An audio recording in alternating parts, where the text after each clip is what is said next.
Dengan lidah. Duduk siap, duduk.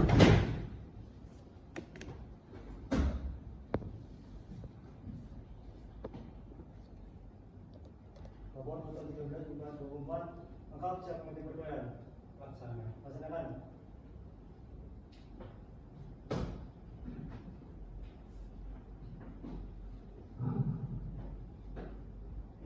Sebelum memulai perkuliahan, doa mulai.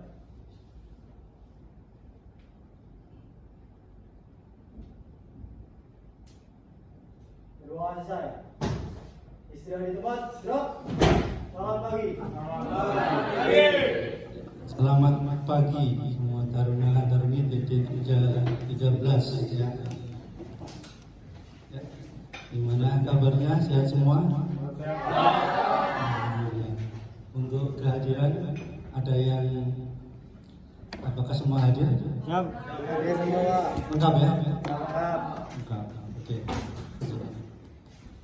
Ya, untuk hari ini kita melanjutkan materi kuliah.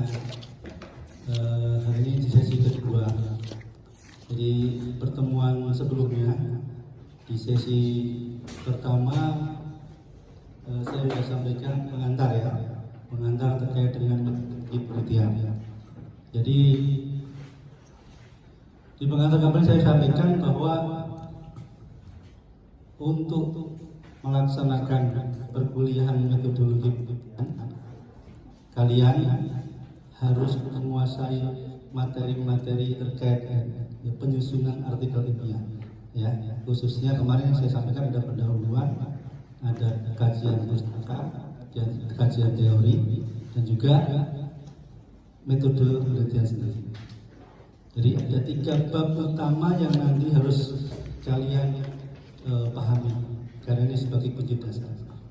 Dan juga saya sampaikan terkait dengan pentingnya bahwa penelitian itu termasuk salah satu dari bagaimana kita mendiseminasikan pengetahuan. Apa diseminasi? Menyebarkan, memberikan sharing, istilahnya sekarang ya, sharing pengetahuan. Jadi kalau misalnya nanti kalian lulus ya di D4 transportasi darat ini, kemudian pastikan sebelum lulus kalian bikin skripsi. Dari skripsi itu kan ada topik hal yang kalian kaji, kalian teliti, ya kan? Kemudian dijadikan suatu skripsi, kemudian dipublikasikan. Misalnya di sini publikasikan di repositori kampus, ya kan? Ada pernah dengar kan? Ya. Nah, itu namanya dipublikasikan. Meskipun sumbernya dipublikasikannya via repositori.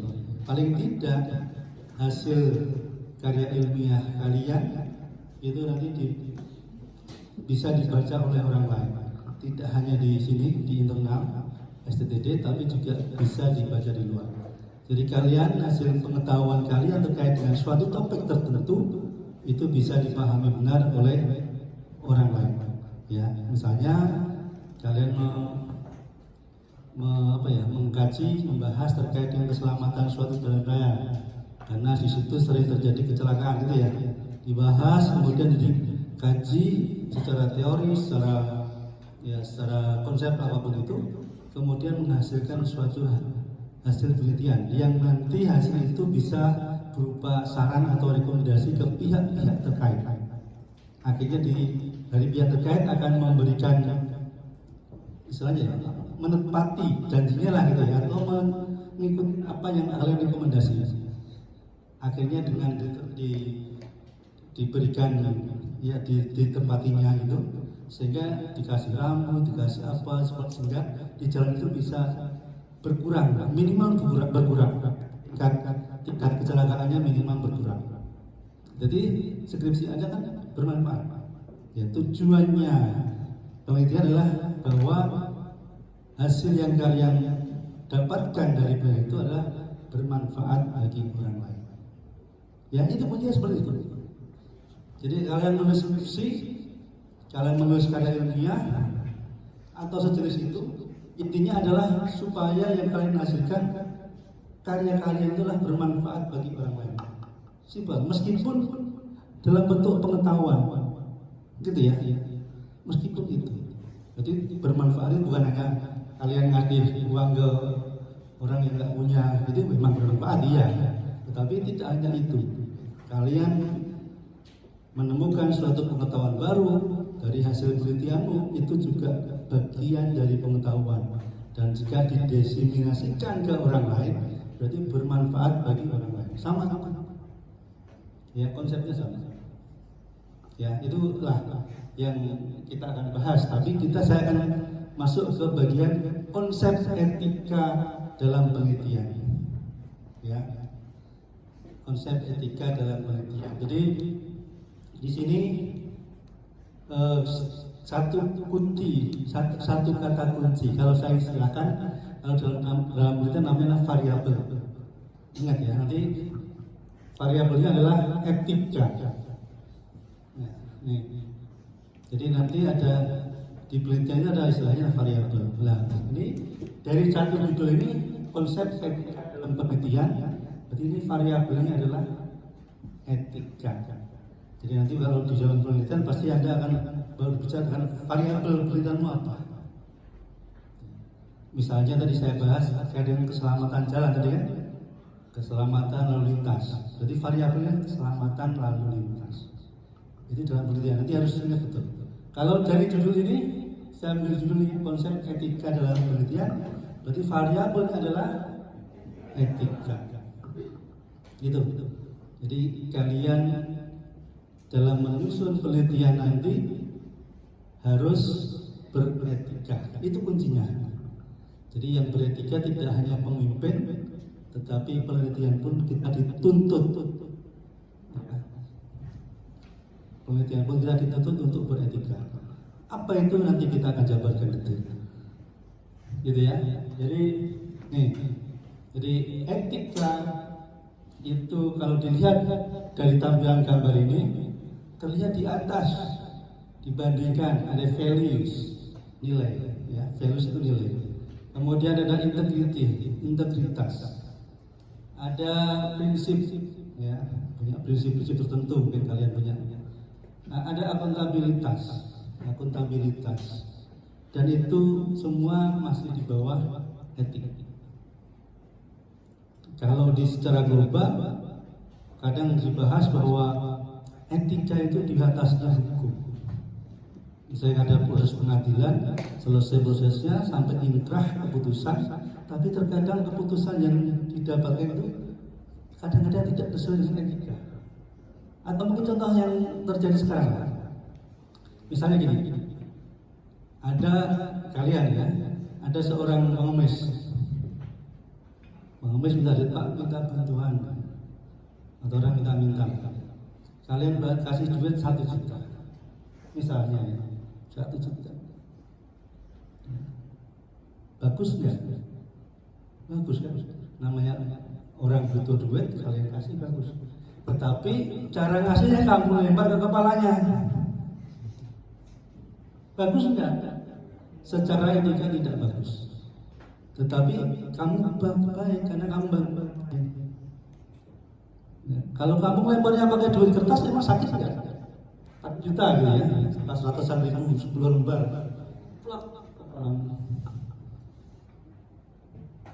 Kan saya memberi, bagus kan? Saya memberi 1 juta. Tetapi etika sakit hati ini, gitu ya. Beda. Contohnya gini saja. Itulah namanya etika. Termasuk kalau di dalam penelitian, kalian harus beretika seperti apa? Ya.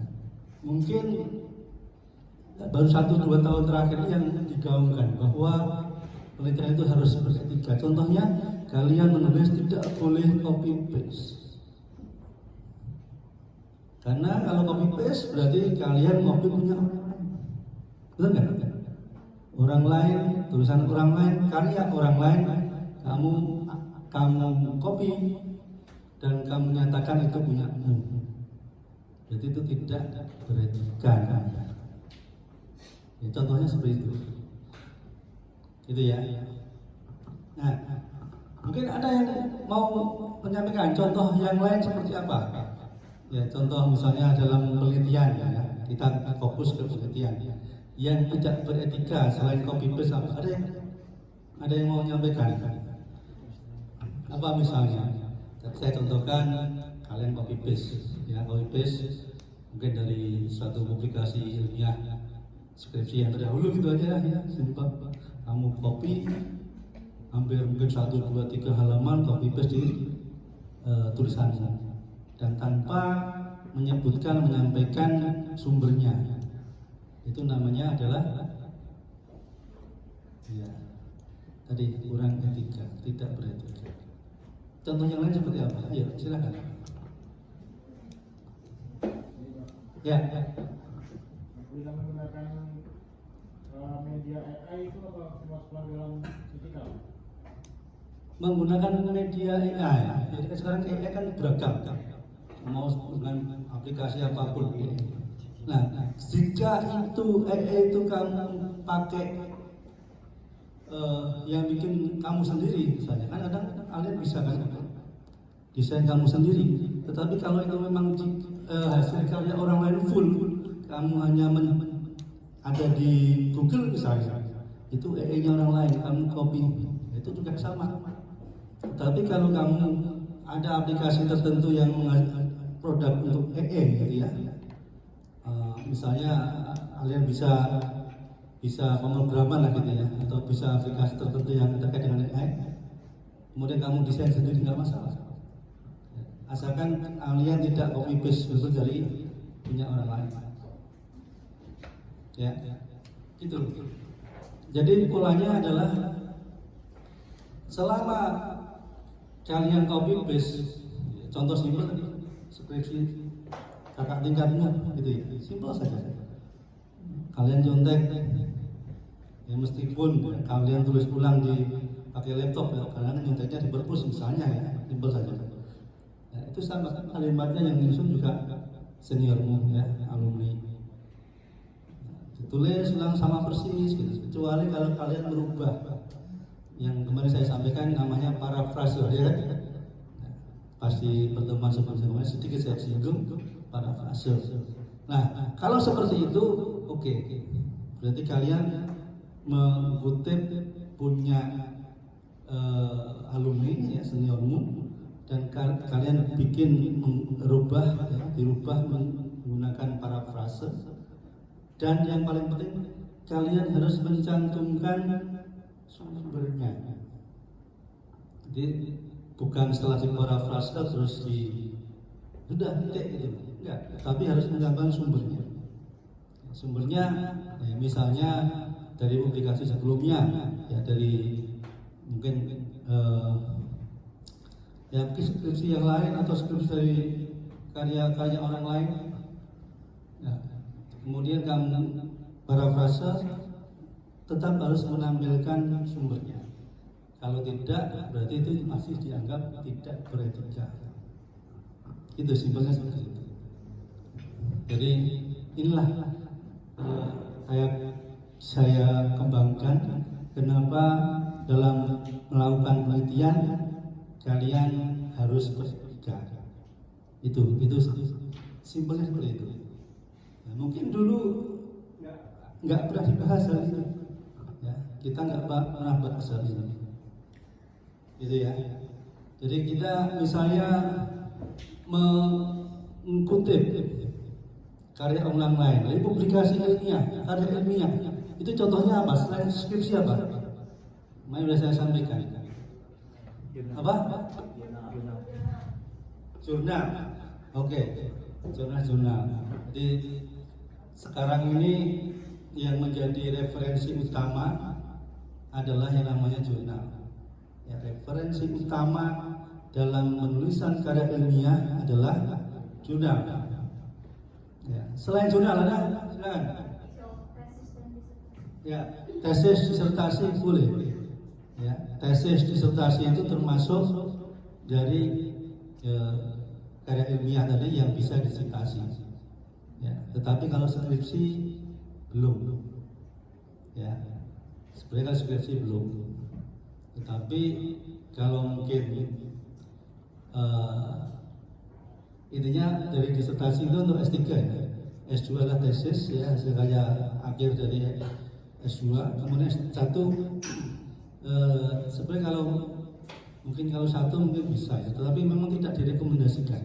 Yang direkomendasikan adalah untuk tesis dan disertasi. Tapi kalau mungkin ada yang pas dan sumbernya referensi sumbernya dan dia acuannya misalnya dari publikasi yang resmi gitu ya, mungkin masih bisa ya. Tapi sebaiknya agak dihindarin aja oleh skripsi ya. Mungkin bisa tapi jangan terlalu banyak, satu aja mungkin bisa ya, asalkan memang sumbernya jelas gitu ya, clear gitu. Jadi tadi ada jurnal, ada tesis, disertasi, ada lagi apa ya, sumber dari referensi. Karena ini kalian mau mensitasi buku. Nah, sama Mas Fauzan ya, dari buku. Ya, iya benar, buku. Zaman dulu saya waktu kuliah S1, S2, ya, itu sumber referensi saya hanya buku. Setelah saya masuk S3, karena juga tahun 2014 S3, itu sudah mulai muncul jurnal. Dan kita diharuskan pakai jurnal tahun 2014 ya. Saya lulus sampai saya 4 tahun 18 itu harus jurnal, buku harus diminimalisir. Sampai sekarang kalau kalian publikasi di suatu jurnal, 70% 80% dari referensi yang dipakai itu harus jurnal, gitu ya. Jadi tadi benar bahwa buku menjadi salah satu referensi utama ya, selain tadi jurnal sendiri. Kemudian ada satu lagi yang sebelum jurnal namanya proceeding. Proceeding adalah artikel ilmiah yang dipresentasikan ya di forum ilmiah ya. Jadi artikel ilmiah yang dipresentasikan di forum ilmiah, paham ya? Kemudian nanti dipublikasikan, nanti dia dalam bentuk namanya proceeding. Nanti levelnya apa? Ada proceeding internasional, ada yang nasional. Tapi memang kebanyakan levelnya internasional, untuk yang nasional sedikit. Gitu ya. Itu contoh. Ada lagi misalnya book paper atau hasil karya termasuk kalau di pemerintah Anda lihat BPS, Badan Pusat Statistik, ada kan Bekasi dalam angka, pernah baca nggak? Atau KNKT, report terkait dengan kecelakaan di suatu kasus apa gitu ya. Anda lihat websitenya KNKT, itu ada report suatu kasus kecelakaan, biasanya kasus besar, biasanya itu ada reportnya. Seperti itu. Gitu ya, itu contohnya yang terjadi kecelakaan dulu ada di yang arah Bogor itu.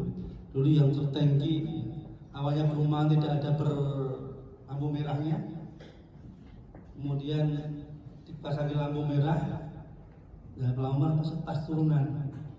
Pas di situ sudah lampu merah, ada banyak motor dan mobil, tangki minyak ya yang gede berapa ya, 20.000 atau 18.000 full, mungkin remnya belum plus. Pernah kasus seperti itu. Karena apa? Ya mungkin tidak pas lampu merahnya, pas ada trek turun, jalan turun, itu bermasalah. Akhirnya sekarang ditutup. Ya, itu salah satu contoh. Kemudian, nah, untuk pembelajaran hari ini kita akan bahas terkait dengan bagaimana Anda sebagai mahasiswa taruna nanti bisa menjelaskan prinsip dan etika dalam penelitian. Jadi untuk melakukan penelitian bagaimana kalian bisa beretika ini ya. Saya sampaikan CMK 1, CMK 2. Kemudian nanti mampu menjelaskan etika dalam penelitian ini. Hari ini kita bahas terkait etika. Ya, ini tujuan pembelajarannya yang kita bahas ini. Jadi saya harap nanti dan seterusnya jika nanti kalian melakukan penelitian, karena penelitian ini biasanya nanti akan kalian sajikan dalam tulisan, ya kan? Meskipun penelitiannya sebagai misalnya ada karya inovatif, kalian menghasilkan suatu aplikasi produk tertentu atau mungkin desain tertentu, ya. Tetapi pasti nanti harus ada tulisan juga. Ada tulis juga seperti apa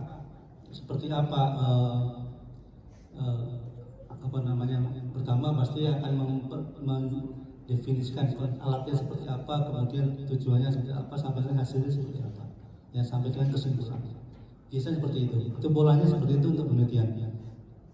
Nah kemudian saya akan bahas terkait dengan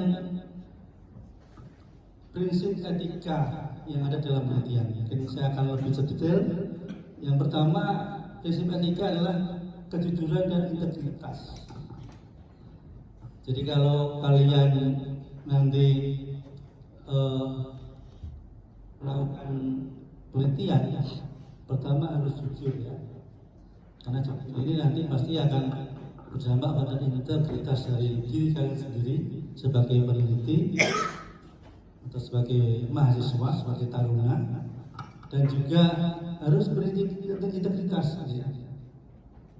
Ya, jadi jujur yang saat ini dituntut, ya, termasuk yang lagi dibahas, lagi heboh di negara kita, pemilih jujur dan adil, gitu kan? Tapi sekarang sepertinya ada bermasalah, ya. Malah kita selalu ngomong jujur dan adil, ini jujur dan berintegritas. Gitu, ini yang penting ya. Jadi tidak hanya pemilu yang jujur, tapi kalian dalam meneliti harus jujur. Gitu ya. Ya nanti biasanya kalau penelitian di Transdar ini akan erat kaitannya dengan PKL. Jadi hasil PKL nanti kalian akan menyajikan dalam bentuk skripsi ya dari PKL yang sudah kamu lakukan. Itu. Jadi artinya ke sana. Meskipun nanti topik apa yang akan sajikan akan beragam sesuai dengan kebutuhan setempat ya di lokasi setempat.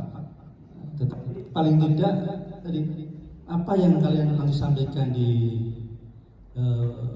penelitian itu harus mengaturkan. Jangan sampai data-data yang didapatkan selama PKL adalah data bodong gitu ya. Gitu ya. Ya. Apalagi selain kejujuran ada kerahasiaan. Rahasia dan privacy. Ya, rahasia privacy kaitannya misalnya nanti ada PKL, mungkin ada yang sudah praktek survei home interview misalnya. Ada pernah latihan? Sudah home interview. Nah, apakah data responden yang kalian survei itu datanya kalian dapatkan secara lengkap, nama, mungkin tempat tanggal lahir dan lain-lain yang data pribadi ada nggak? Enggak kan? Biasanya tidak. Makanya itu sering dalam penelitian itu merahasiakan, menjaga privasi responden. Ya, jadi kalian sebagai HI tadi di suatu rumah, ya, waktu ya kalian coba latihan penelitian itu. Kemudian mendata, responden suruh mengisi daftar pertanyaan yang kalian ajukan. Dan tidak ada mereka itu mengisi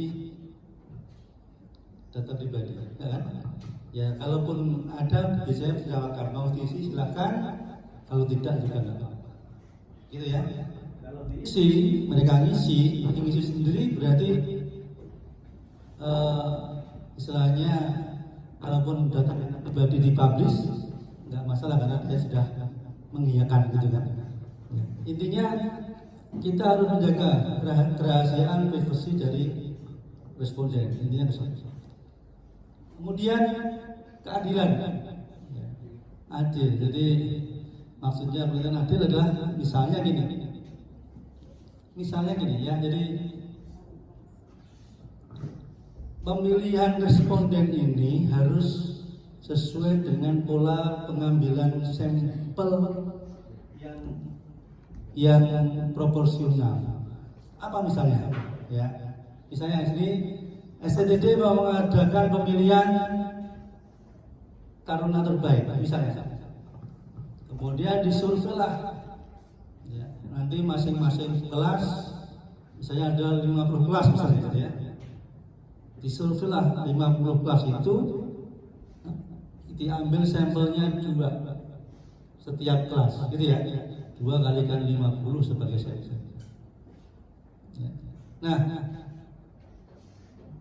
dari pengambilan sampling per kelas ada 2, berarti kan itu akan proporsional adil. Bagaimana kalau misalnya kita ngambil secara acak? Berarti kita ngambil nanti 2 kalikan 50, kita cari sampel 100 taruna. Kita ajak, kita kumpulkan taruna di lapangan semuanya, kita pilih 100 terus ambil. Berarti ada yang satu kelas itu bisa mungkin 10 orang. Ada yang kebagian, gitu kan? Ya, apakah itu tidak adil? Ya belum tentu. Tetapi paling tidak ada kelas yang tidak terwakili. Ya, berarti kalau seperti itu diacak seperti itu nanti akan dianggap tidak adil karena ada kelas yang tidak terwakili. Gitu ya. Berarti ada sistem teknik pengambilan data yang kurang tepat. Makanya nanti kalian belajar penelitian, yang penting adalah teknik pengambilan data, termasuk simpel saja yang kita hadapi sekarang, quick count. Quick count yang sudah ada itu kan sampelnya 2000. Kalau mau fair, tolong tampilkan dong 2000 itu sampel di TPS mana misalnya. Tidak ada sampai saat ini yang memberikan itu. Selama itu tertutup, berarti ada masalah besar. Ya, suplai mana, TPS mana. Jadi kalau misalnya saya tadi sampling satu kelas saya ambil 2, gitu kan? Si A sama si B misalnya. Nanti kelas lainnya si C, si D, banyak si E, F, gitu ya.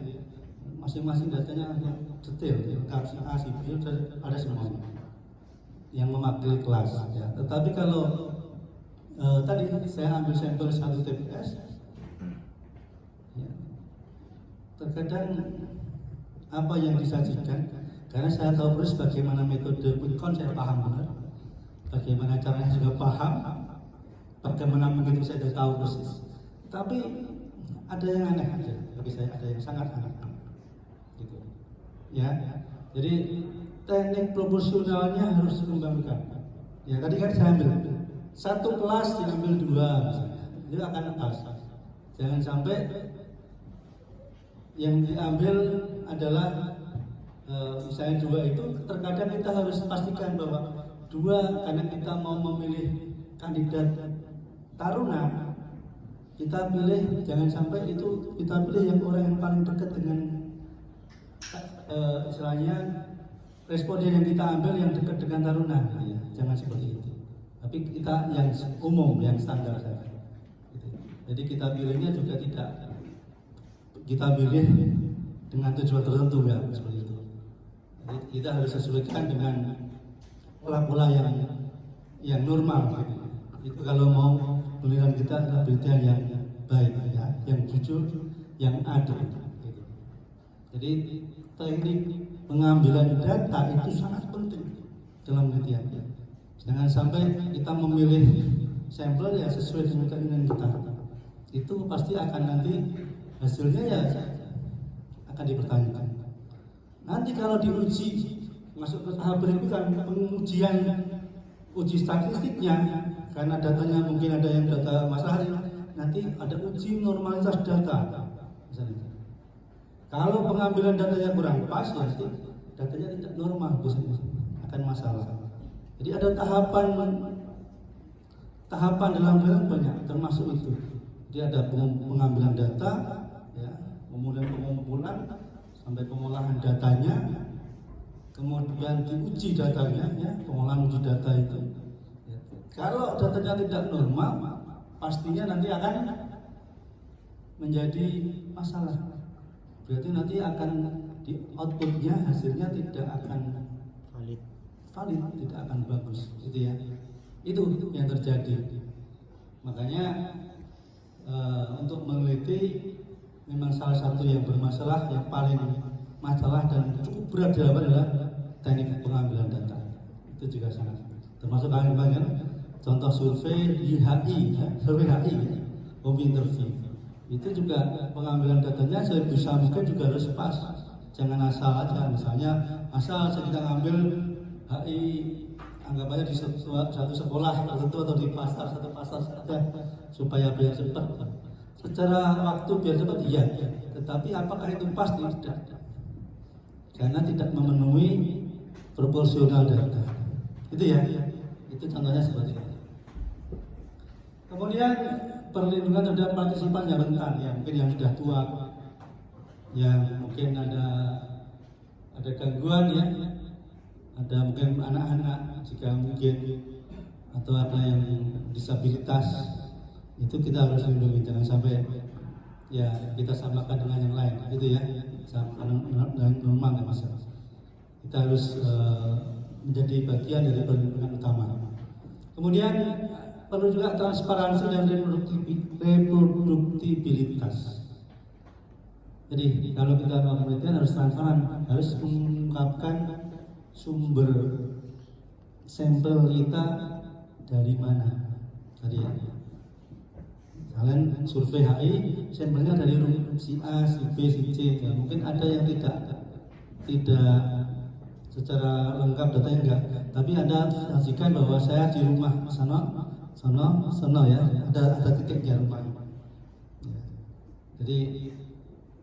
Jadi secara akuntabilitas, secara transparansi, kalian bisa tunjukkan saya datanya diambil dari sana, tunjukkan. Ada datanya, ini tampilan datanya. Tetapi kalau selama pengambilan sampel terus sumber datanya ditutup, itu yang masalah.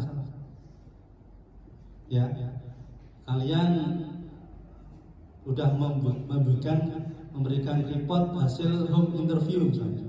Ini reportnya semuanya. Terus kalian ngambil sampel 1 dari mana? Pertanyaan enggak bisa jawab. Sampel 2-nya dari mana? Enggak bisa jawab. Sampel 3-nya dari mana? Enggak bisa jawab. Akan masalah. Ya, itu ya yang terjadi. Kemudian melestarikan sumber daya dan lingkungan. Melestarikan sumber daya lingkungan. Jadi pastinya dari penelitian yang kita lakukan, upayakan memang nanti bisa mendorong mendorong untuk pengurangan nilai-nilai atau aspek-aspek negatif yang ada di lingkungan. Misalnya apa? Misalnya kan kita belajar terkait dengan transportasi. Transportasi sebagian besar menghasilkan emisi gas buang. Betul nggak? Ya. Bagaimana? Ya, karena gas buang ini pasti berdampak negatif pada masyarakat, pada kesehatan. Bagaimana penelitianmu ini bisa Anda kembangkan, ya, supaya mengurangi yang negatif itu. Jadi dari emisi gas buangnya biasanya kan ada CO2, ya kan, karbon dioksida. Ada yang motor mobil yang berbahaya namanya adalah NOx, gitu ya. NOx itu adalah bahan berbahaya, ya. Sama CO, karbon monoksida, itu bahan yang beracun, ya. Jadi ada terutama NOx dan CO, itu dua unsur yang sangat berbahaya untuk emisi, ya. Bahkan ada kejadian sampai meninggal, ya. Misalnya tidur di dalam mobil tertutup rapet, ya, semalaman. Saya pernah baca, bukan pernah baca ya, bahkan saya kenal akrab gitu ya, teman saya dulu, ya, sampai meninggal gara-gara hanya beberapa jam. Saya kenal, ya mungkin nggak tahu juga, yang pasti tapi aktualnya seperti itu, ya. Itu karena gas beracun yang masuk ke dalam mobil yang terjadi. Dan saya baca berita ada, anak kecil ada, tapi yang saya secara langsung ada saya kenal dekat, ya. Ya bukan dekat tapi kenal, ya. Saya pernah satu kerjaan sama saya. Kemudian standar profesional, ya, standar profesionalisme. Jadi jika nanti kalian meneliti harus mengacu pada panduan, ya, satu standar yang dipakai. Apa yang umum? Standar umum dalam penelitian adalah pertama adalah nanti Anda mengungkapkan biasanya judul, ya, judul dari penelitianmu apa. Setelah judul Anda ungkapkan nanti nama penulis kalian, ya, atau namanya, ada tim berapa orang, silakan. Nanti tambah lagi bawahnya institusinya, instansinya, STD bisa gitu ya. Kemudian di bawahnya nanti lagi ada, kalau di depan ada namanya abstrak, ya. Abstrak itu adalah ringkasan. Kemudian ada keyword kalau ada, ya. Kalau ada keyword. Nah, baru masuk ke pendahuluan. Ini kalau pendahuluan ini nanti berisi latar belakang dan lain-lain. Kemudian masuk ke kajian pustaka atau kajian teori. Kemudian berikutnya ada metode penelitian. Kemudian ada pembahasan, hasil dan pembahasan. Kemudian ada kesimpulan. Dan ada referensi daftar pustaka. Ini ya secara urutan. Nah, apa yang harus dilengkapi dari terutama di bagian metode penelitian, nanti harus dilengkapkan bagaimana teknik pengambilan data itu dijelaskan, caranya seperti apa. Termasuk teknik analisis data, caranya seperti apa, diungkapkan. Baru di hasil pembahasan dijelaskan langkah-langkah menghitungnya, kan? Kalau kalian nanti belajar terkait dengan atau mengkaji terkait dengan keselamatan ruas jalan, kan ada rumus-rumus yang dipakai, ya. Apa aja rumusnya nanti dihitung, ya, per rumus itu sesuai dengan data yang masuk. Nah, itu yang harus dikembangkan. Jadi prosedurnya harus jelas. Meskipun untuk skripsi di STTD kita pakai tidak 5 bab, tapi kita pakai 6. Tambah 1 adalah gambaran umum di bab 2. Ya. Jadi gambaran umum apa? Gambaran umum lokasi kajian Anda. Misalnya Anda mengkaji di mana? Nanti PKL misalnya mungkin di Bandung misalnya gitu ya. Jadi gambaran umum terkait dengan di lokasi di Bandung dan lain-lain gitu ya. Itu contohnya. Jadi harus profesional semua. Jadi acuan harus jelas bagaimana menulis pendahuluan, bagaimana menulis kajian pustaka, metode, hasil dan kesimpulan harus clear, harus jelas, harus paham. Makanya itu saya sampaikan kenapa banyak mahasiswa di luar sana lulusnya lama. Biasanya karena skripsinya bermasalah. Biasanya ya. Kenapa skripsinya bermasalah?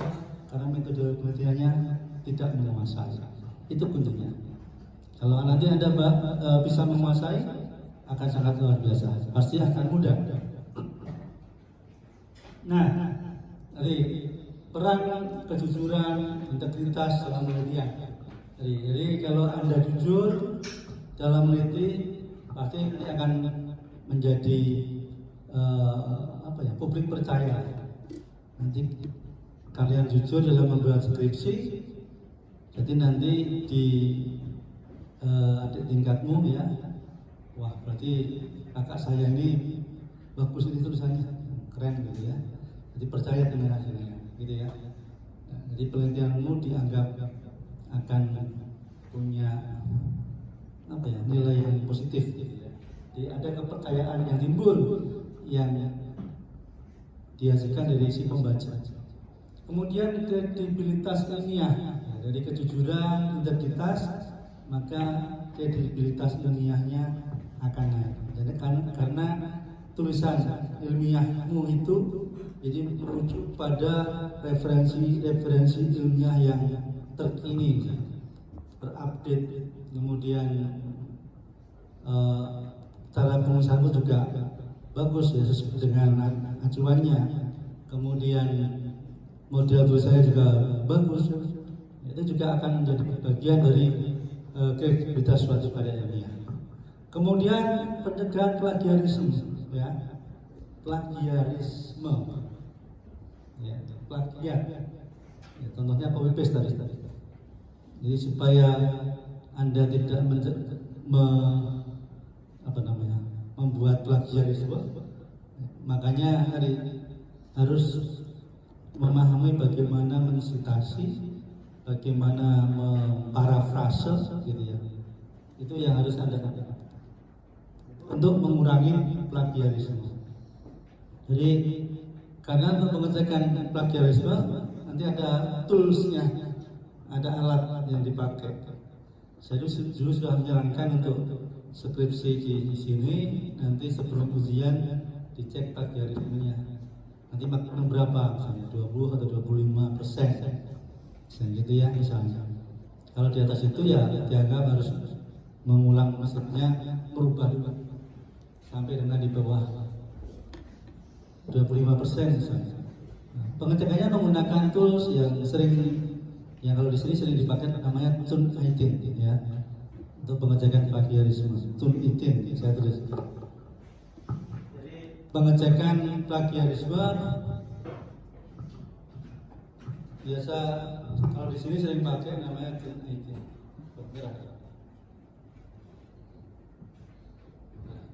Ada lagi namanya I10 ticket.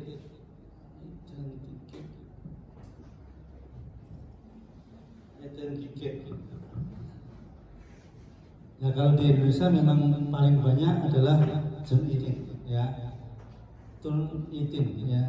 Kalau di luar agak banyak identifikat. Saya pernah pakai dua-duanya. Ya, saya pernah pakai dua-duanya. Jadi itu untuk ngecek plagiarisme. Di sini ada Turnitin ya. Karena kalau sewa, misalnya apa ya? Kita sewa ya, kita beli untuk program itu kita pakai mahal. Kalau ada mungkin di belanja online ada jasa pengecekan plagiarisme gitu ya, ada kan? Nah, ada di Google atau di belanja online tuh kadang-kadang. Nah, satu paper maksimum sekian halaman, satu halamannya misalnya 25.000 atau berapa, atau total berapa lah, 50.000 misalnya. Itu satu paper lah apa gitu ya. Nah, bagaimana kualitasnya belum tentu, karena terkadang Turnitin ini ada Turnitin yang original, ada yang KW. Itu masalahnya, paham kan? Ada yang ori, ada yang KW. Sekarang Anda pasti paham. ada ori, ada KW gitu ya. Nah, bagaimana kita tahu itu ori, itu KW, itu yang saya juga sulit, saya juga paham. Tapi kalau biasanya kalau dia resmi yang mendapatkan password dari kredit sendiri misalnya, itu biasanya ori karena berbayar mahal. Seperti di sini kampus ini untuk biaya jasa izin setahun sekitar 100 juta lebih hanya untuk bayar itu, gitu ya. Jadi sangat mahal. Tapi kalau personal individu tadi saya sampaikan jasa di luar itu sekitar segitu, paling 25-50 itu. Dan kualitasnya saya kurang tahu. Terus, ya, nah itu tadi untuk mengurangi plagiat. Nah sekarang jujur, integritas ini menjaga kualitas. Ya. Nah, kalau kamu datanya bocor semuanya, memang berkualitas, enggak kan? Data yang ori yang memang Anda dapatkan secara ya, penelitian yang aktual, gitu ya, itu pasti akan menjaga kualitas. Kemudian bisa mendukung pengembangan ilmu pengetahuan. Ya, tadi saya sampaikan hasil penelitianmu nanti bisa didiseminasikan, disebarkan di repositori. Ya. Terkadang ada orang lain yang belum paham terkait yang kalian kaji, kalian tulis. Jadi setelah membaca tulisanmu jadi paham, gitu kan? Orang tidak tahu setelah baca tulisanmu jadi tahu. Jadi kamu bermanfaat buat orang lain. Simpel ya, itu simpel. Jadi kuncinya itu adalah bagaimana kamu menghasilkan suatu karya yang bisa bermanfaat bagi orang lain. Tadi saya sampaikan itu Pak. Ya, itu ya, meskipun hanya dalam tulisan. Kemudian replikabilitas dan reproduktibilitas bisa direplikasi, berarti ditulis ulang bisa. Jadi kalian misalnya ya, dulu kamu menulis terkait dengan misalnya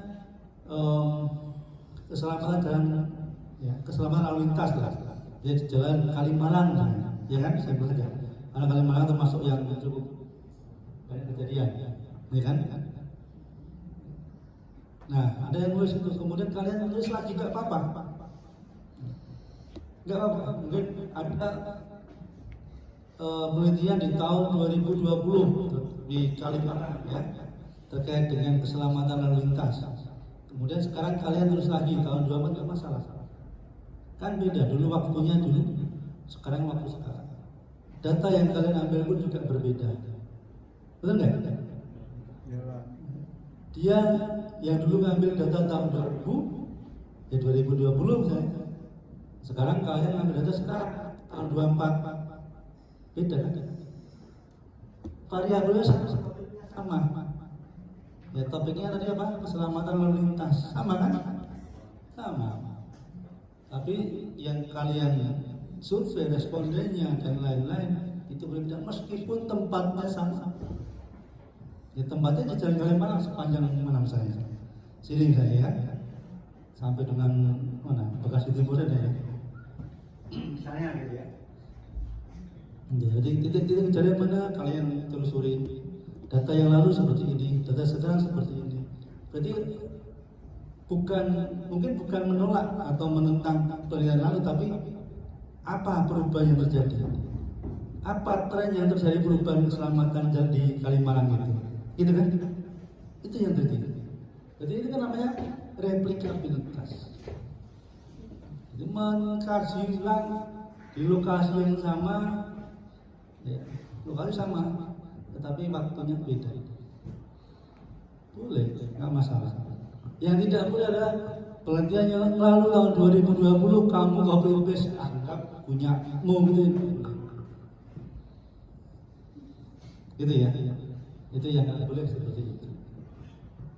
Tapi kalau kalian tulis kaji lagi seperti saya sampaikan tadi, nggak ada masalah.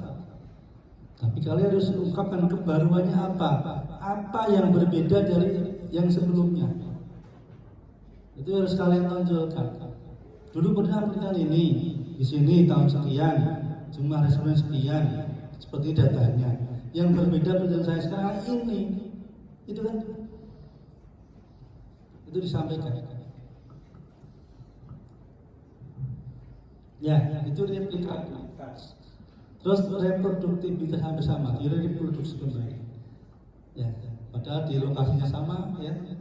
Direplikabilitas, direplikasi, direproduksi, tetapi sumber datanya berbeda, meskipun lokasinya sama, gitu ya, sama, gitu ya. Jadi pentingnya kejujuran dan integritas. Jadi kalau kalian menulis dulu ada skripsi terkait dengan misalnya penelitian di ruas jalan Sudirman Tamrin Jakarta, gitu kan? Udah ada, kalian menulis lagi nggak masalah sebenarnya. Yang penting kalian nanti sampaikan bedanya apa, sumber data beda apa, dari kumpul data bedanya apa, beda semuanya. Itu disampaikan.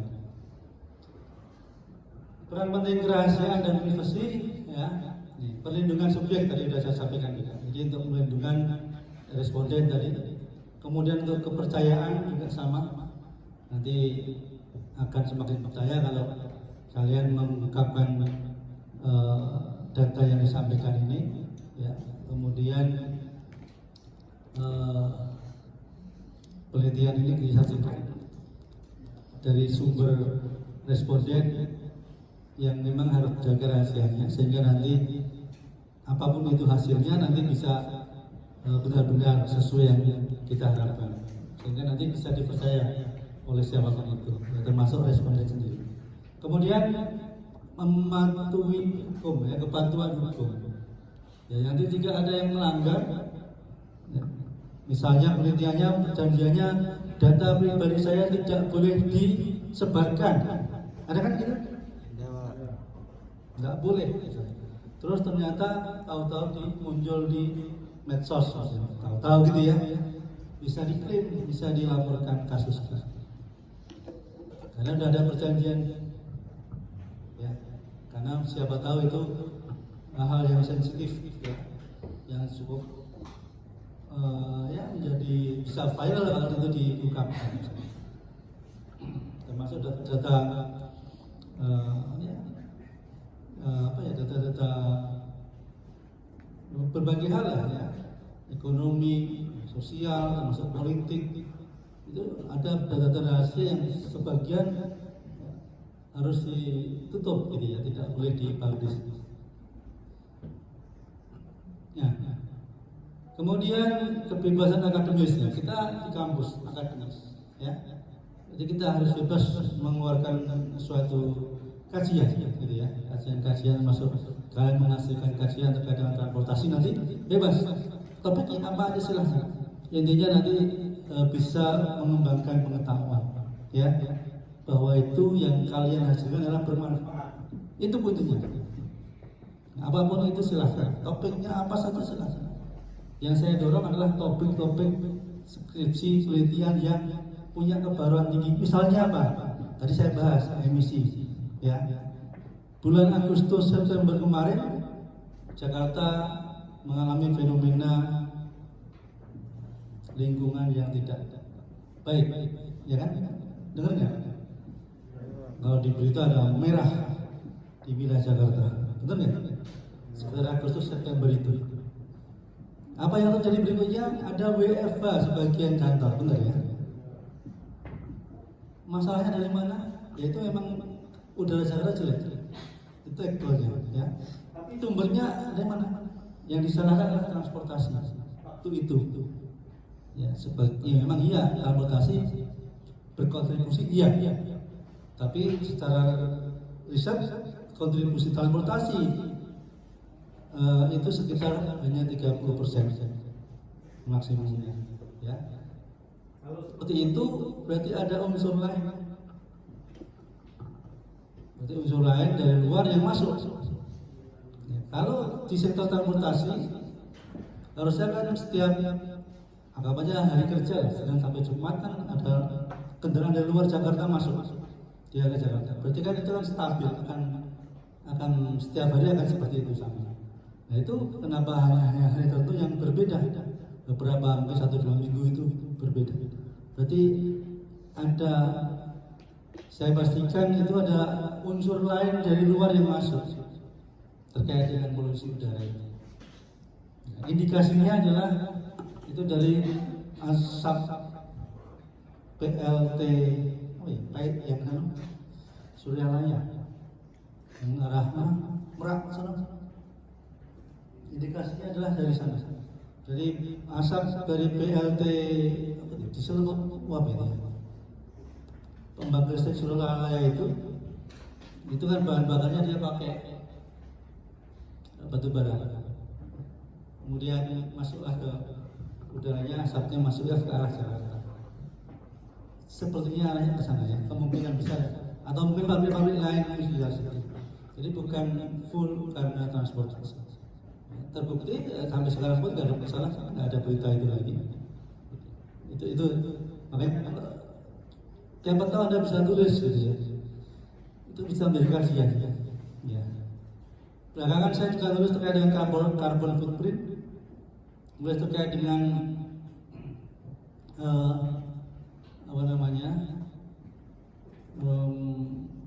terkait dengan karbon ya, emisi gas karbon.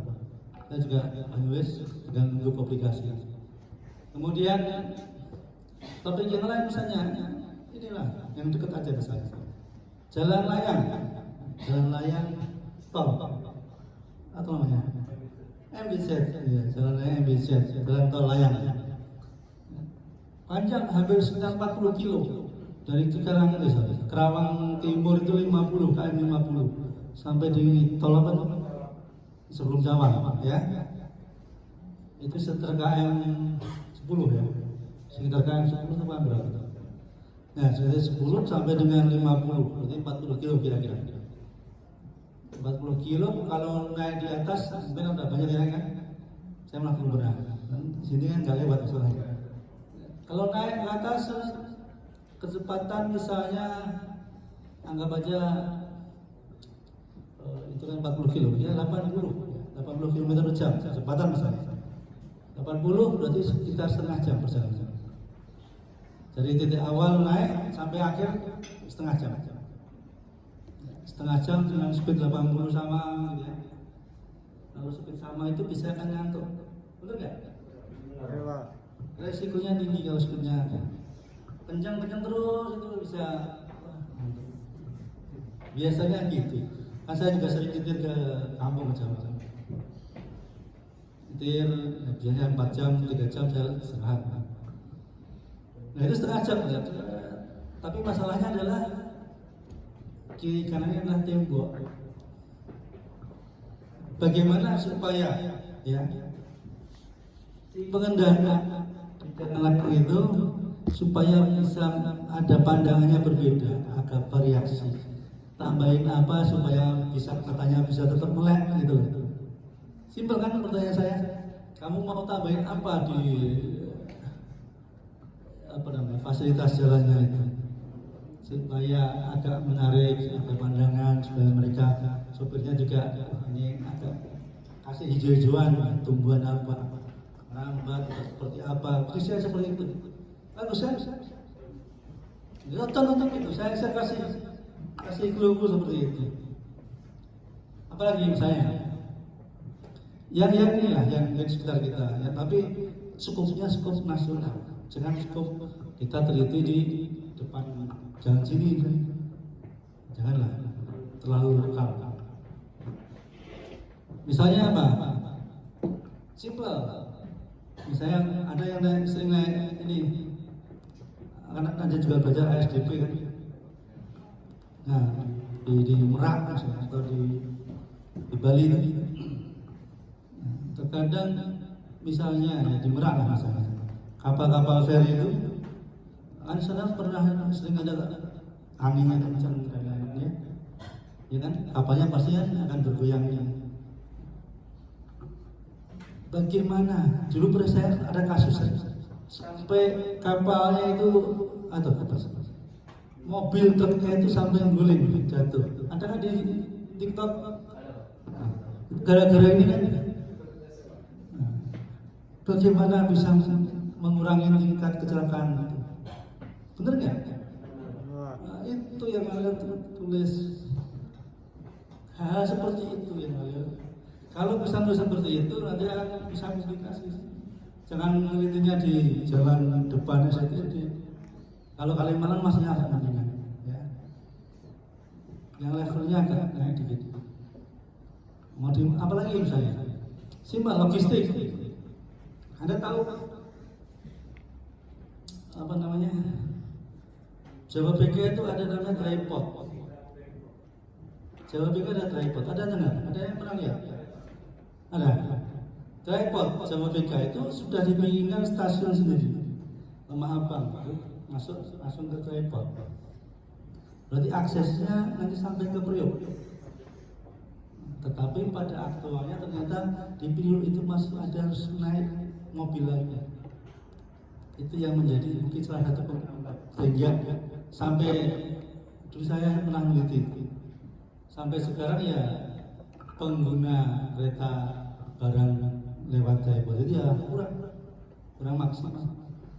Karena turun dari ternyata di Priok itu setelah turun tidak langsung diambil ke kapal, tapi harus ngantri juga naik dulu ke mobil kontainer lagi, jadi harus bayar lagi,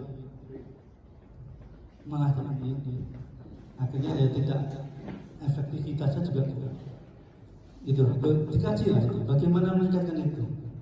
Karena apa? Sebenarnya pembiayaan logistik itu kereta termasuk yang paling murah.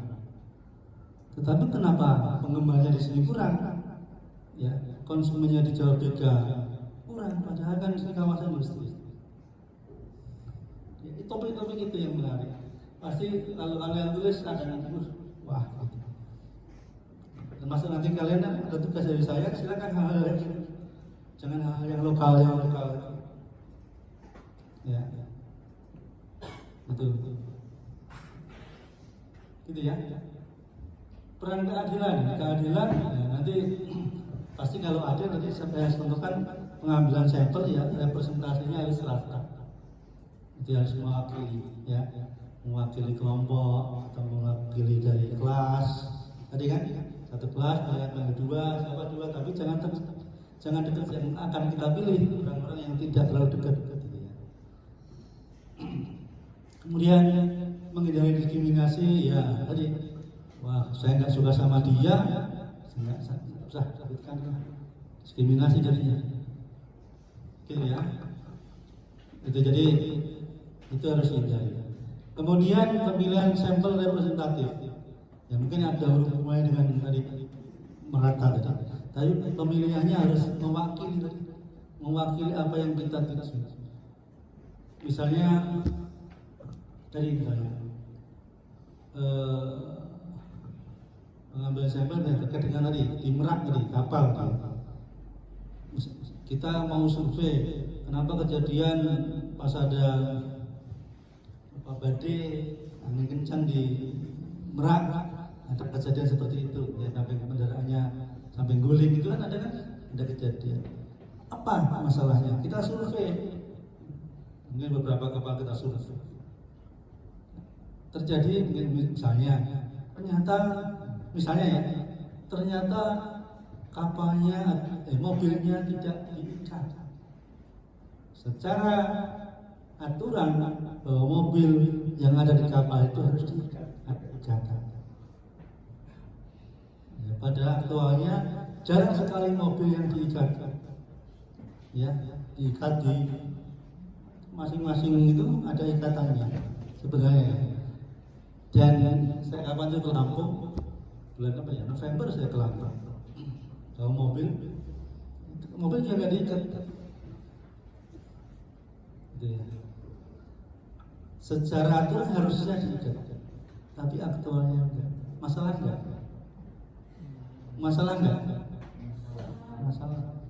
kalau ada angin kencang badai goyang ya pasti mobilnya ya, apalagi yang mobilnya tinggi ya bisa ambruk lah. Itulah salah satu masalah.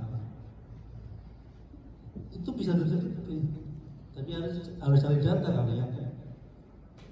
Itu salah satunya. Saya kasih grup atau mungkin di jalan tol Cipali. Tol Cipali. Saya dapat informasi bahwa kalau malam ya dulu ya, sering agak sering. Misalnya truk kontainer masuk atau truk yang gede lah gitu ya. Kemudian belakangnya ada sedan, mobil kecil atau sedan ada. Kenceng kan, mau nyalip malam-malam gelap, kan nggak ada lampu. Di sebelah kiri mau mana, masuklah ke kolong truk. Karena mungkin faktor malam atau ngantuk, faktor lain-lain ya. Masuklah ke kolong truk. Itu ada beberapa kejadian seperti itu. Tapi memang untuk mendapatkan sampel itu sulit, karena itu kejadiannya. Tetapi begini, ada masalah seperti itu. Berarti harus ada peningkatan supaya peringatan bagi pengendara supaya kalau di malam hari seperti ini, apa yang harus dilakukan? Di daerah-daerah yang rawan tadi ada tambahan apa gitu, sebagai upaya untuk mengurangi kecelakaan, gitu ya. Jadi tadi misalnya pengambilan sampel terkait dengan tadi kapal tadi, cari sampelnya dulu, benar enggak? Tadi kapal mobilnya tidak diikat. Jadi sampel harus representatif. Di Merak kapal 1, kapal kedua, kapal ketiga gitu. Dalam 1 hari berapa sampel gitu. Benar enggak seperti itu? Kalau oke, data benar enggak ada yang diikat misalnya. Berarti kita lanjutkan ke kajian lah. Berarti ini ada aturan yang tidak dipatuhi. Kemudian transparansi akuntabilitas ya tadi saya sampaikan. Berarti memang semua penelitian kita sebagai memang kita harus transparansi. Apalagi kalau kalian nanti skripsi pasti akan si pembimbing termasuk pengungsi akan memberikan paparan, memberikan pertanyaan, datanya sumber dari mana, ini harus lengkap, harus detail. Gitu ya. Terus, ini ada siklus ya, siklus penulisan ilmiah ya, siklus penulisan ilmiah. Jadi nanti secara umum Anda menulis ilmiah itu polanya seperti ini ya, secara umum. Jadi ada yang pertama adalah ini siklus, mulai dari mana membacanya pasti kalian bingung. Pasti kalian bingung, mulai dari mana bacanya? Kalau saya mulai dari masalah. Jadi kalau kalian melakukan penelitian, berarti kalian cari masalah. Ya kan? Kalau kalian mau mulai penelitian, berarti kalian cari masalah. Memang kuncinya adalah menemukan masalah. Kuncinya di perhatian itu. Jadi mau penelitian apapun itu pasti nyari masalah. Yang saya sampaikan tadi sama kan? Nyari masalah. Ada masalah di jalan tol layang biar nggak ngantuk. Masalah kan? Ada masalah di Merak tadi, kapal tadi ada masalah. Ada masalah di Cipali tadi masalah. Ya kan? Bukan masalah ya. Jadi penelitian adalah mencari masalah. Berawal dari mencari masalah, menemukan masalah, dan nanti bagaimana kita menyelesaikannya, memberikan solusi. Ya, dengan langkah-langkah di tengahnya ada beberapa langkah. Pertama, dari masalah kita pasti punya logika. Berlogika, aduh ada masalah. Kejadian di Merak misalnya mobil terguling, motor terguling, ada masalah. Bagaimana supaya tidak terulang hal itu, gitu kan? Maunya kan gitu. Di Di Kalimalang sini, jalan Kalimalang banyak kecelakaan terutama motor. Bagaimana bisa meminimalisir itu? Itu kan itu masalah. Itu masalah. Sehingga kita harus berlogika bagaimana untuk mengatasinya, sehingga kita harus cari yang namanya teorinya. Untuk mendapatkan teori kita harus tahu masalah itu terkait dengan apa. Nah, nanti kita akan menemukan namanya variabel. Kita nanti akan bahas detail di pertemuan berikut. Variabel penelitiannya. Ya, berarti tadi misalnya keselamatan ruas jalan MBZ tadi kan misalnya. Nanti aku tambahkan pohon-pohon apa yang atau desain apa yang bagus. Kemudian mengurangi keselamatan lalu lintas di tol Cipali misalnya. Amin apa supaya tidak ada mobil kolong ke kontainer kan gitu kan. Atau keselamatan di kapal feri tadi, bagaimana supaya mobil tidak terguling kalau ada kondisi cuaca yang buruk. Ya, gitu ya. Teorinya kamu cari, kalian cari. Teori dari mana carinya? Dari referensi sebelumnya, dari buku, dari jurnal yang sudah ada publikasi. Kalau di skripsi di sini mungkin belum, yang ada mungkin jarang. Kalau ada jarang. Kemudian nanti coba buatkan hipotesis. Apa hipotesis? Dugaan sementara. Nah, ya hipotesis adalah dugaan sementara, jawaban sementara, kesimpulan sementara, yang sifatnya semuanya sementara. Jadi karena apa sementara? Karena dugaannya itu belum tentu benar. Ya, masih ada kemungkinan salah. Gitu. Jadi dugaan sementara, kesimpulan sementara. Setelah hipotesis, nanti kita masuk ke metode. Jadi di hipotesis kan masuk ke bab 2. Jadi logika hipotesis ini masuk ke bab 2 atau di kajian pustaka. Kemudian masuk ke rangkaian eksperimen adalah masuk ke bab metode penelitian. Termasuk nanti mengumpulkan data, merencanakan penelitiannya. Termasuk kalau dia pakai metode eksperimen. Metode R&D. Ada metode lagi kuantitatif, ada metode lagi kualitatif, gitu ya. Kemudian baru dilaksanakan risetnya. Bisa dilakukan sesuai dengan metode-metode yang dirancang ini.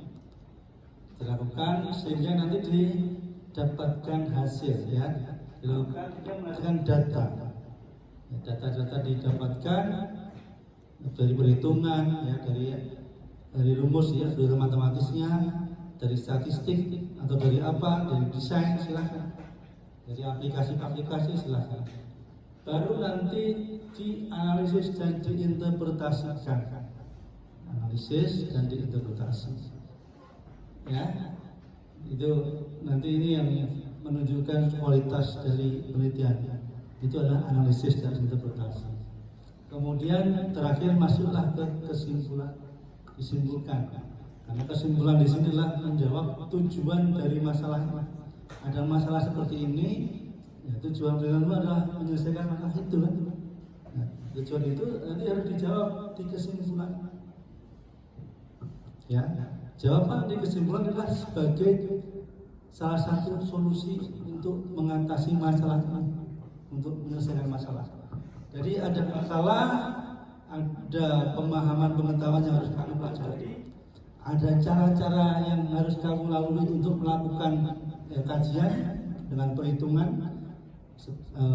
rumus, dengan statistik, ya, atau dengan mungkin desain-desain tertentu. Kemudian dianalisis, diinterpretasikan, kemudian disimpulkan. Kesimpulan itu sebagai jawaban, sebagai solusi untuk mengatasi masalah. Jadi ada masalah, ada solusi, gitu kan? Jadi penelitian itu simpel. Ada suatu masalah, kamu mencoba untuk memberikan solusi. Gitu ya. Itu konsepnya paham ya? Itu konsepnya penelitian seperti itu. Nah, dari hasil dari kesimpulan nanti bisa dipublikasikan. Kalau skripsi berarti di repositori atau di perpustakaan, nanti sebagai bagian dari kasanah ilmu pengetahuan. Ilmu pengetahuan karya Anda. Gitu ya? Paham ya? Itu maksudnya metodologi. Jadi konsep ini harus sekali paham. Kemudian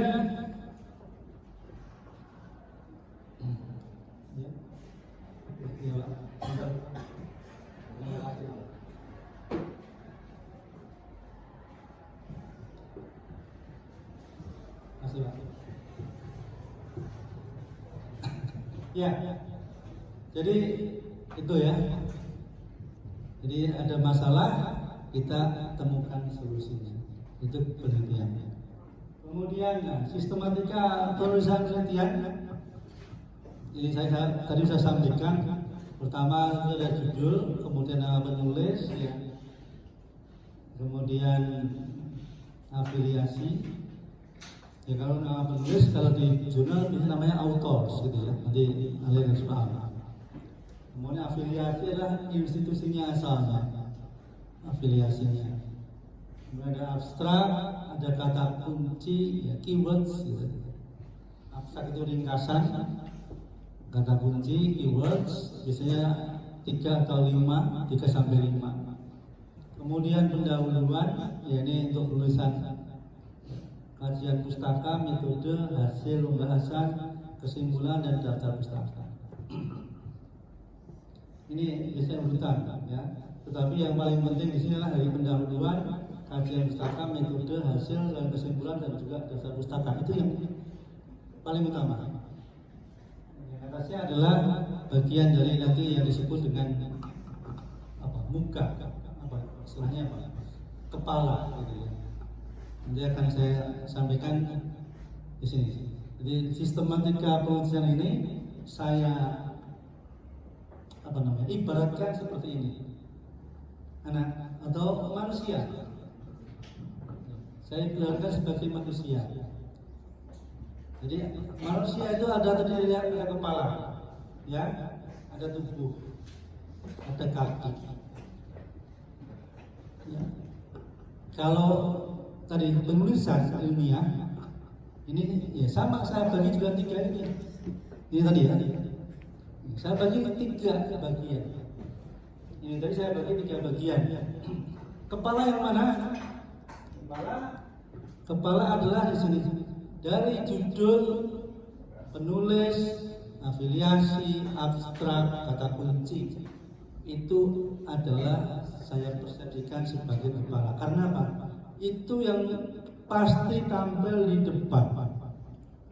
Di halaman pertama suatu tulisan ilmiah itu yang tampil.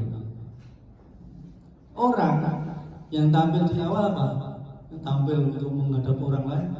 Yang diperhitungkan adalah kepala, ya sama. Berarti saya persepsikan bahwa kepala ini adalah dari judul sampai kata kunci. Itu kepala. Karena kalau di tulisan itu yang tampil di halaman pertama. Ya, paham ya. Sedangkan ada tubuh. Tubuh di sini saya ibaratkan mulai dari pendahuluan, kajian pustaka, metode, hasil pembahasan sampai dengan kesimpulan. Itu adalah metode. Ya. Nah, jadi ini isinya. Jadi tubuh kita pencernaannya semuanya di perut ya. Jadi utamanya perut juga, itu termasuk di area perut yang paling utama. Ini ibaratkan, saya ibaratkan pendahuluan sampai dengan kesimpulan adalah bagian ini.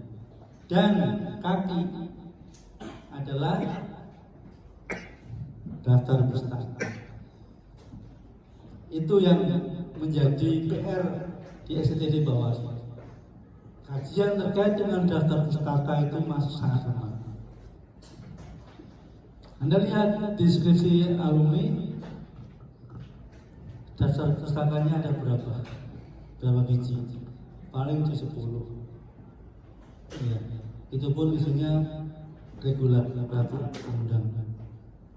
Padahal yang saat ini dibutuhkan daftar pustaka adalah referensinya adalah yang pertama adalah jurnal, dek buku, work paper, termasuk nanti regulasi. Ya regulasi mulai dari undang-undang. Kalau regulasi dituliskan, ya mungkin boleh, tapi jangan banyak, 1 atau maksimum 2 untuk tulisan ilmiah ya. Karena apa? Regulasi kan itu bukan suatu apa ya, pengembangan lanjutan, itu kan aturan saja. Nah, sehingga ya kalau anggapannya gini, kaki ya berarti kaki itu kita upaya untuk melangkah. Kalau kalian nulis skripsi tidak ada daftar pustaka, langkahmu akan lemah, kakimu lemah karena acuannya lemah. Jadi nanti makanya kalian nanti pertama untuk menuliskan suatu topik penelitian itu jadi harus menemukan masalah pertama pasti. Setelah menemukan masalah, nanti harus menemukan yang kedua namanya variabel. Jadi tadi contoh simpel tadi ya di tol layangan ya, misalnya keselamatan lalu lintas di tol MBZ, gitu ya. Jadi mengurangi itu kan, untuk mengurangi kecelakaan kan pasti kan. Berarti variabelnya keselamatan lalu lintas. Itu variabelnya, itu ya, itu variabelnya. Dan yang lain silakan nanti dikembangkan lebih lanjut. Nah, untuk setelah mendapatkan variabel keselamatan lalu lintas, maka kalian harus cari referensi pustaka-pustaka sebelumnya terkait dengan keselamatan lalu lintas seperti apa. Nah, nanti cari dari jurnal, dari buku terkait dengan keselamatan lalu lintas. Misal pertama pasti adalah konsepnya. Definisi keselamatan lalu lintas adalah menurut si A tahun sekian adalah, gitu kan? Nanti si A tahun sekian ditaruh di daftar pustaka. Pengaruhnya pakai apa? Kemarin saya minta pakai Mendeley, ya. Sudah diinstal semua. Sudah bisa semua. Ada yang belum bisa? Gak apa-apa, jujur aja. Saya nggak apa-apa. Kalau belum bisa, kamu harus wajib tanya yang sudah bisa. Itu saja. Dan besok minggu depan harus bisa. Bagi saya nggak ada kata nggak bisa. Kalau belum bisa itu kan jujur, Pak saya belum bisa. Langsung saya suruh kamu tanya, siapa yang bisa? Saya Pak udah bisa. Kamu tanya ke kamu. Udah, kamu harus mengajari dia itu titik. Bola saya seperti itu, termasuk di skripsi. Saya bimbing skripsi juga. Ada yang belum bisa, saya belum bisa. Kamu sudah bisa, sudah Pak. Kamu masih ajari dia. Ya, selesai. Gitu. Kalau kamu nggak mau, ya berarti saya nggak akan bimbing kamu. Mau saya. Meski kamu udah bisa, nggak mau bimbing. Tapi kamu nggak mau ngajarin orang lain. Itu konsep terakhir, ya. Jadi kalau ada yang belum bisa, nggak apa-apa, jujur saja. Nanti kalian yang sudah bisa ngajarin. Itu. Terus. Jadi nanti Mendeley yang sudah diinstal itu sudah sesuai di webnya ya, bukan di websitenya kan? Bukan. Langsung di webmu kan? Oke. Saya sarankan langsung di webnya, jadi jangan di websitenya. Karena nanti mungkin ada pola yang berbeda. Kalau websitenya nanti kalau kita input lagi pakai level yang berbeda. Kalau nanti langsung nggak nyambung, nanti terpisah di bawah lagi, kan jadi satu. Itu khawatirnya kalau Anda pakai yang laptop ya, yang di boot laptop itu, kalau kamu install dan sudah di sinkron, apa namanya, disinkronkan itu, kemudian bisa nanti filenya kirim ke saya, misalnya buka langsung otomatis, gitu, ya. Itu keuntungannya nanti saya sampaikan yang ada pertemuan berikutnya, bahwa kenapa kita pakai Mendeley ya, karena Ya, yang pasti tuntutan bukan hanya saya. Kalau karena bukan tuntutan, mungkin saya nggak akan ngajarin ya. Mungkin saya sih berharap kalian bisa mengikuti pola-pola kekinian ya, terkait dengan perusahaan ini ya. Jangan pola-pola jadul. Ya. Kalau sekarang harus seperti itu. Ya. Karena apa? Kalau sudah pakai itu ya akan lebih mudah nantinya. Jadi referensi yang pakai Mendeley itu adalah sebagai kaki untuk melangkah ya, supaya kakinya kuat, maka referensinya harus yang baik gitu ya. Kalau bisa nanti skripsi kalau ada bikin sudah paham menggunakan reference manager itu ya, paling tidak ya bisa di atas 100 lah referensi itu. Nah, nanti ada undang-undang berapa sampai 5 atau di bawah 10 gitu ya. Boleh lah, tapi sebagian besar adalah jurnal sebagian besar atau buku, mungkin ada beberapa buku silahkan ya, termasuk oh ya saya juga janji nanti saya akan berikan buku ya. Saya nulis buku, saya pernah nulis buku metode penelitian juga. Saya akan kasih soft copy-nya. Nah, hanya saja pesan saya nanti kalau saya kasih, karena itu bukunya masih dijual di Shopee kalau misalnya. Ya, nanti jangan kamu share ke media dan sosial gitu. Saya kasih satu, maksudnya ke dan aja. Ya, enggak saya dikumpulin sama penerbitnya. Ya karena buku mungkin tahun 22 kemarin saya cukup banyak saya tulis buku. Total buku yang satu mungkin sudah 35 ya. 35. Saya lagi nulis 2 buku tapi masih udah lama kan udah selesai tugasnya banyak, kerjanya banyak. Ya, itu ya terkait dengan bagaimana Anda nanti harus menulis ya, ada kepala, tubuh, kaki untuk menulis ilmiah. Maka salah satu yang menjadi saya cermati saat inilah daftar pustaka sebagai bagian dari kaki untuk melangkah kalian untuk menulis karya. Ya. Mungkin bagi yang lain belum memperhatikan itu, tapi bagi saya itu saat ini menjadi kunci. Salah satu kuncinya itu. Tanpa kalian menuliskan daftar pustaka, berarti nilai ilmiah di penelitianmu dan tulisanmu itu masih lemah. Ya. Semakin banyak referensi ilmiah yang baik, yang bagus yang kamu pakai, berarti acuan ilmiah tulisan kamu itu akan ya punya brand yang baik, gitu ya. Itu. Kemudian ya, yang paling berat adalah mulai menulis. Ini yang paling berat dirasakan. Saya yakin kalian akan mati pusing. Berat. Mulai nulis awalnya dari mana ya? Gitu ya. Mulainya dari mana? Itu yang paling berat. Tidak hanya kalian, dosen yang jarang nulis akan merasa saya mulai dari mana? Pertanyaannya itu pasti.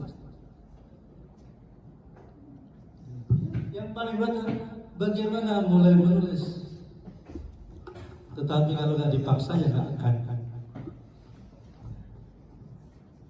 Makanya silahkan dari mulai kuliah metodologi ini sebagai awal kalian untuk menulis skripsi nanti. Dilatih, latihan dari sekarang. Nggak ada waktu lagi nanti. Kalian habis sini kuliah PKL udah sibuk lagi, ya kan? Sibuk dengan kerjaan PKL. Nggak mungkin nggak menulis, udah nggak ada waktu. Apalagi PKL-nya yang tempatnya gede, ya kotanya besar, banyak masalah, waduh, lengkap sudah. Makanya kapan nulis ya sekarang, optimalkan sekarang. Kalau nanti ada yang punya tulisan bagus, silahkan nanti ngobrol sama saya. Tanggal 8 Maret ada ITF Indonesia, nanti bisa dikirimkan papernya, artikelnya ke sana. Nanti ada presentasi ilmiah di level internasional, mau nggak? Di Jakarta di JCC kalau nggak salah ya saya. Ya kalau tampil kayak gitu, jangan tampil Ya, kalian harus ambil di level-level yang nasional, internasional. Ya paling tidak membawa namamu sendiri, ya. Kamu berkualitas, pertama, kedua membawa nama kampus. Paling tidak itu. Nah, jadi kalau kamu tunjukkan kamu berkualitas dan kamu juga sharing pengetahuan, sharing ilmu, ya kan? Kamu punya karya, saya sampaikan. Kamu punya pengetahuan, menghasilkan suatu pengetahuan, kamu bisa share pengetahuanmu, berarti kamu bermanfaat bagi orang lain. Itu konsep saya seperti itu, simpel. Ya, konsepnya sederhana itu. Intinya penelitian yang kamu hasilkan bisa bermanfaat bagi orang lain. Simpel kan? Gitu. Kalau itu sudah kamu hasilkan, ya salah satu ya kebanggaan. Gitu. Nah, sekarang pertanyaannya, kapan mulai menulisnya? Itu yang berat tadi, mulai menulis. Nah, untuk mengawalinya, saya akan berikan kalian latihan. Latihan menulis kan? Nah, nanti ini ya sebagai tugas kalian mengkomparasi topik karya ilmiah. Jadi carilah publikasi ilmiah, tapi saya utamakan jurnal ya, yang memiliki topik yang sama ataupun mirip. Jadi nanti saya minta 5 saja, 5 jurnal, tapi 5 jurnal ini topiknya sama atau mirip gitu ya. Ya pastinya harus sesuai dengan di kajian transportasi ya.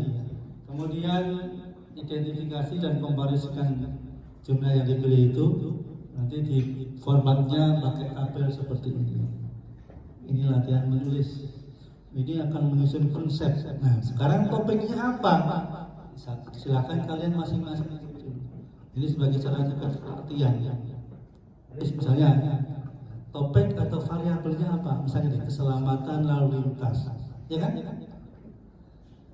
Nah, kalian cari jurnal terkait dengan keselamatan lalu lintas. Harus ada itu, keselamatan lalu lintas. Itu sebagai variabel. Nanti kita bahas apa itu definisi variabel nanti berikutnya. Ya, kamu cari dulu keselamatan lalu lintas. Atau yang lain misalnya apa misalnya? Urban public transportasi umum perkotaan misalnya, gitu. Ya, silakan. Atau yang lain lagi misalnya apa? ITS apa? Intelligent Transport System. Ada yang lain lagi misalnya Integrated Transport System, apa itu? Apa? Integrated Transport System. Transportasi yang terintegrasi. Kamu pelajari kan? Belajar kan? Ya, masa nggak salah. Nah, multimodal. Apalagi banyak. Transport oriented development. Iya. Transport oriented development. Saya pernah nulis itu. Cari jurnalnya saya ada tuh, cari Google ada. Apalagi banyak. Silahkan kalian cari topiknya masing-masing. Kalian bikin ini, ya. Formatnya ini, nanti materinya mau dikirim nggak? Saya kirim nanti. Ya, ini formatnya 5 jurnal yang harus kalian cari, tetapi topiknya sama ya, mirip sama. Nanti dari nama jurnalnya apa, volume, nomor atau isu, ada kan? Sama lagi tahun ya, sama tahunnya lupa saya. Tambahin tahunnya.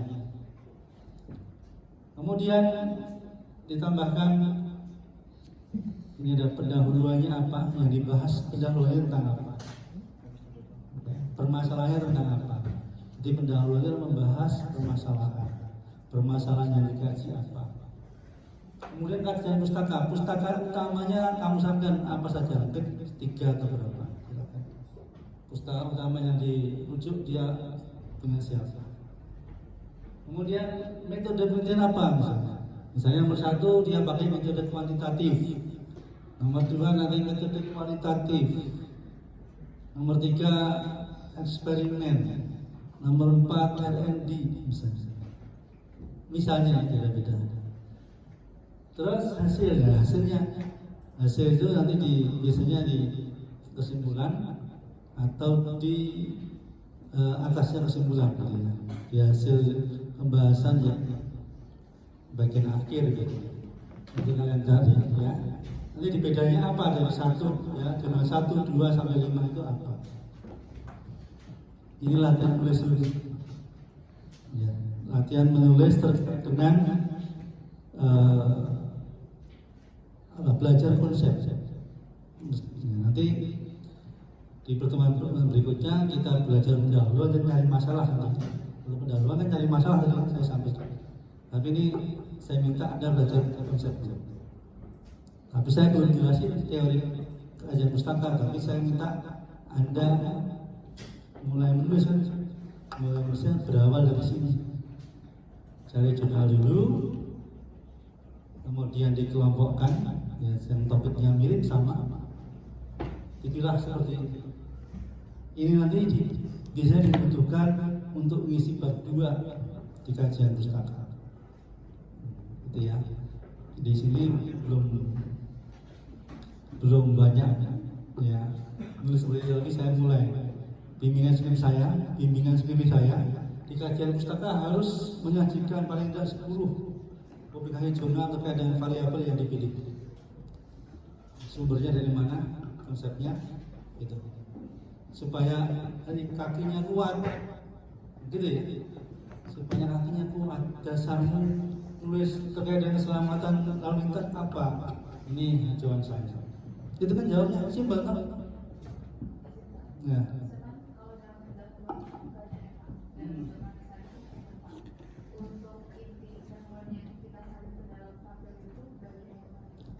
Jadi ini bukan mencari mengisi pendahuluan ya, belum ngajari. Oke, ya. Pendahuluan itu adalah isinya adalah permasalahan. Ya. Masalah yang akan dikaji. Itu di pendahuluan. Jadi kalau nanti kalian mau menulis pendahuluan, berarti Anda mengungkap masalahnya.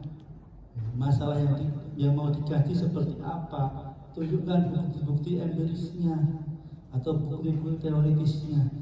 Itu harus ditunjukkan di pendahuluan, di latar belakang masalah. Itu ya. Itu kalau nanti kita bahas di pendahuluan. Kita belum bahas itu, tapi saya minta ini Anda belajar nyari jurnal, identifikasi jurnal, ya, ini identifikasi dan komparasi jurnal. Belajar mulai nulis dari situ. Paham? Paham ya? Ini belajar nulisnya dari sini. Nanti kalau saya sudah mulai pendahuluan, berarti menulis benar-benar mulai menulis sesuai dengan mata kuliah yang sudah saya tampilkan. Ini ya menulis, tapi menulis untuk komparasi jurnal dulu. Topik apa silahkan, kira-kira kamu pengen apa ke depan. Jadi sekalian nanti buat gambaran. Kan nanti di UTS, UAS kan saya tidak ada ujian. Anda hanya saya minta untuk bikin proposal. Di UTS saya bab 1 bab 2. Ya kan kemarin saya sampaikan. Di UAS itu ya B3 selesai plus kuesioner. Tergantung nanti metode penelitiannya pakai apa, kuantitatif, kualitatif, lain. Itu ya, tergantung beda-beda. Jenis tergantung metodenya apa. Nah, ya, jadi dari mengkomparasikan jurnal ini, nanti kalian akan belajar, ya. Belajar terkait cara membaca jurnal itu seperti ini, ya kan? Anda mungkin membaca kalau udah ada yang buka jurnal kan, dulu gitu udah baca udah ada. Nah nanti coba jurnalnya ada 5 jurnal lah. dibandingkan. Tapi itu sama ya nih ya, tapi sama. Oh ini terkait dengan misalnya keselamatan lalu lintas, ini bahas ini. Yang kedua bahas ini, ya, apa bedanya masing-masing? Nanti baru tahu. Pentingnya seperti itu, gitu ya. Saya tanya, untuk mendapatkan zona didapatkan dari mana? Tugas bulan. Ya, yang pertama adalah supaya mudah. Yang mungkin paling simpel adalah tugas bulan. Google Scholar ya, itu paling simpel. Satu. Yang kedua adalah ada lagi. Coba saya minta kalian daftar ke e-Perpusnas. Gratis kok. Lihat di websitenya e-Perpusnas. Ya. Coba kalian daftar itu. Yang berikutnya, kalau yang di level internasional bagus, saya sarankan pakai ini, Science Direct.com. Kalau dulu satu lagi, zaman dulu saya seringnya pakai ini, zaman dulu ya, ProQuest.com. Dulu berbayar, saya sering minta saya dosen UI untuk minta passwordnya ProQuest.com dulu. Tapi sekarang mungkin tidak, sudah menurut saya masih lebih baik saya direct menurut saya sekarang. Gitu ya. Anda bisa paham ini saja dah, saya pikir luar biasa. Tentang Google Scholar, e-Perpusnas, Time Direct. Progres oke lah itu. Karena kadang-kadang progres minta password, atau sekarang minta enggak. Ya. Tapi kalau minta password ya paling nggak 3 ini sudah cukup. Atau ada yang punya saudara yang di kuliah di UI, siapa tahu punya password, minta passwordnya, mahasiswa dapat dan minta untuk jurnal yang jurnal tahun terakhir ya, tahun 4 ya, tahun 23 atau tahun 24 terbaru itu bisa. Tapi kalian password nggak bisa ya. Kalau pakai Science Direct itu nanti yang bisa hanya yang biasanya 3 tahun, sudah 3 tahun ya. Ya, 3 tahun yang belakang. Nah, kalau nanti misalnya kalian tidak bisa 线路输入 kalian tidak bisa masuk ke Science kan ada minta password terkadang. Saya ajarkan mungkin kalau jahat ya tidak, tapi untuk nembak supaya nggak bayar gitu ya. Pakai ini Sihab.se kalau salah ya. Coba nanti cek Sihab. Sihab. Tapi yang dimasukkan adalah biasanya namanya DOI, Direct Identifikasi Nomor di jurnal. Nah, DOI nomor berapa? Ya, nanti maksudnya angkanya dimasukin itu diikut di Sihab. Tidak semuanya bisa, tapi saya perkirakan sekitar 50%, 60% bisa.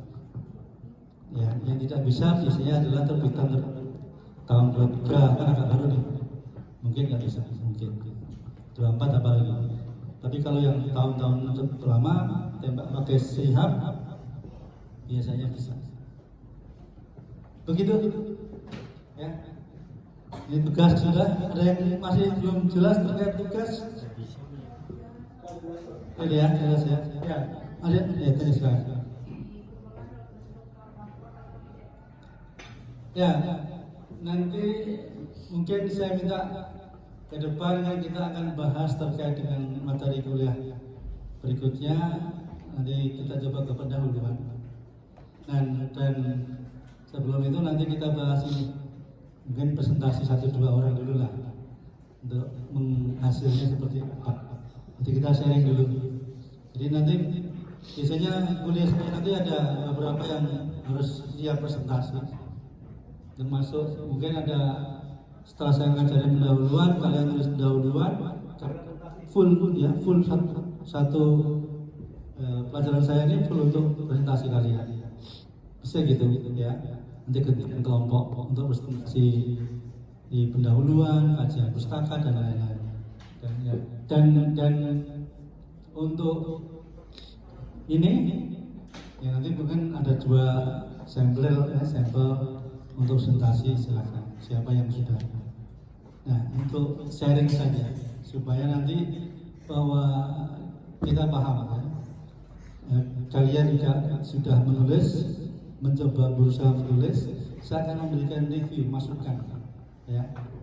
Mana yang perlu dikembangkan, mana yang perlu dikurangi, sehingga nanti bisa menghasilkan tulisan yang baik. Gitu ya. Intinya ke situ. Jadi seperti hanya dalam publikasi jurnal itu perlu adanya review. Ya, ada reviewer yang memberikan review terkait dengan jurnal, kemudian dikirimkan ulang, diberikan balik ke penulisnya. Nah, reviewnya itu adalah untuk saran perbaikan. Saran perbaikannya apa? Ini diperbaiki ininya. Jadi mulai dari awal abstrak sampai dengan referensinya diperbaiki. Setelah diperbaiki, nanti dikirim ulang lagi. Kirim hasil revisi. Kirim hasil revisi. Setelah itu baru nanti dicek lagi oleh reviewer lagi. Kalau sudah memenuhi ya udah, berarti tinggal publish. Ya, tinggal publikasi. Itu.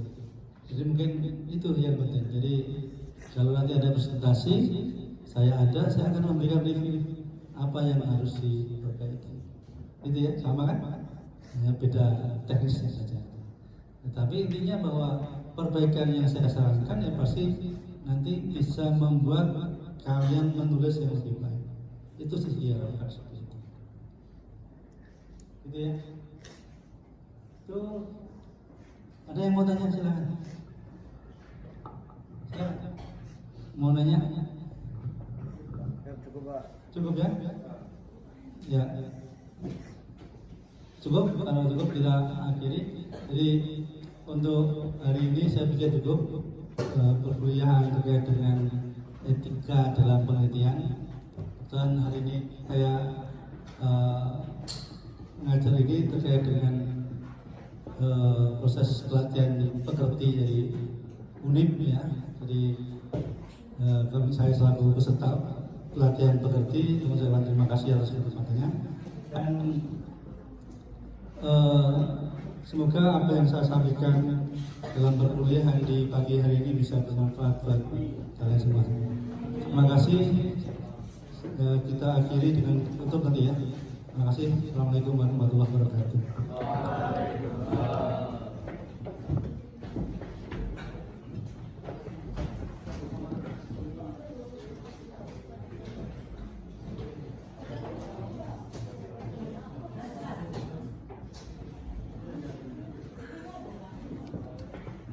Siap, kegiatan. Duduk siap, drop.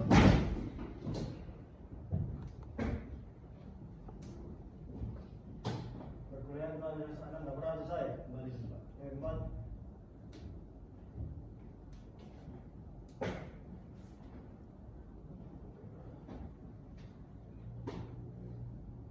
Sebelum mengakhiri perkuliahan, doa mulai.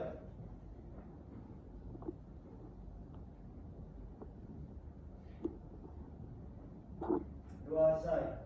Istirahat di tempat. Drop. Terima kasih.